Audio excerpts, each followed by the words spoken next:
Well, I was a French major, and I was lucky enough to go to France my junior year.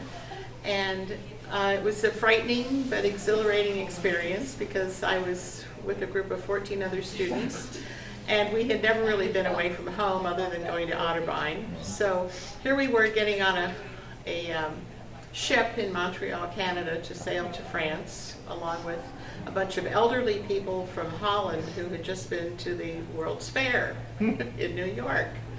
So we were on the boat for 9 days and embarked in Calais, France, to get on a train for Paris for 3 days.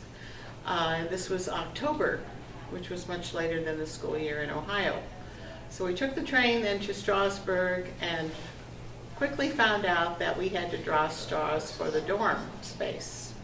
And I drew a short straw. So one other girl and I had to find our own housing. So I was the more fluent of the two, so I ended up pounding the pavement to find housing, ended up in a pension with a French family, which ended up being probably a wonderful experience, better than the dorm. And then we soon started classes and realized we were in there with students from around the world. We were in a special faculté event, which was for foreign students only. And again, we had lectures but no tests. So it was very easy to skip class and goof off and go learn about real French life, which we did a lot. So we ended up doing that, and then the end of the year came after a trip to Italy for Christmas. We went to England over spring break, Easter time, rented a car, found a couple other American girls to travel with, and then came the end of the year. And this is where the truth comes out. We took a grand exam, like everyone does in France, for the whole year, and another girl and I promptly failed. So this was morally and emotionally devastating. The rest of our group passed, and I had to tell my parents I had failed an entire year, and worst of all, I had to inform my French professor, Labelle Rosselot, that I had failed that year. She said, not to worry, I'm going to retest you when you come back. So I proceeded to get a job on the French Riviera that summer with another American girl, and worked in a hotel there that catered to Scandinavian tourists. So they wanted English-speaking girls who could speak English with Scandinavians. So we served 3 meals a day and had a 7-course dinner every night where we had to serve all this food and wine, and in the afternoons we would go swimming in the Mediterranean. And then August came and it was time to come home. So reality again set in. We had to return to the U.S.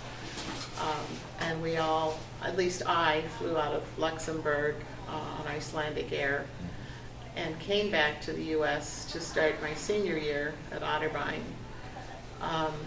And it was, again, a revelation because we had been independent and away on our own, and now we were under the rules of the college again. So we had to readjust. But all in all, looking back, Otterbein gave me a fabulous foundation for my career, which became librarianship. And I was able to be fluent in French and was able to actually teach off and on during the years. And I have the Rosselots to thank for giving me the confidence that I could pass and get a degree in French. So Otterbein is a great school, and in looking in my memory book, I see how accomplished we are. My class has done some wonderful things, and I thank my professors here for giving us that courage and self-confidence to do that. Do you have any specific stories or reminiscences that you can tell us about the Rosselots? Well, Papa, Pierre, founded the French department, I think way back probably in the 1920s, I'm guessing. And his daughter Lavelle kept the department going because she was the head of the department when I was a student. And then her niece Margot actually taught also in the department along with Roger Neff. So at that time the French department was really thriving. There were a lot of French majors. It was a grueling program. Lavelle also had developed the film text method of teaching, which was a film version that was actually filmed in France, and she had sold it to an Encyclopedia Britannica, so she was collecting royalties from that and using it at Otterbein. And it was really a novel way of teaching because we were watching films and then memorizing the dialogue. It was really fascinating because we were in France in the movies, and they were real French people. They weren't just actors. So Lavelle was a very, very well-respected and stringent teacher, but we loved her, and when I left, I felt I was well prepared to embark on a career. Fantastic. Anything else? You were in Tau Delta. Any stories that you'd like to share about that? I was only in Tau Delta for a year. Oh. I don't have too much to say because I was only there as a senior, so Okay. nothing that's memorable really. That's okay. Well, unless there's some other story you'd like to share.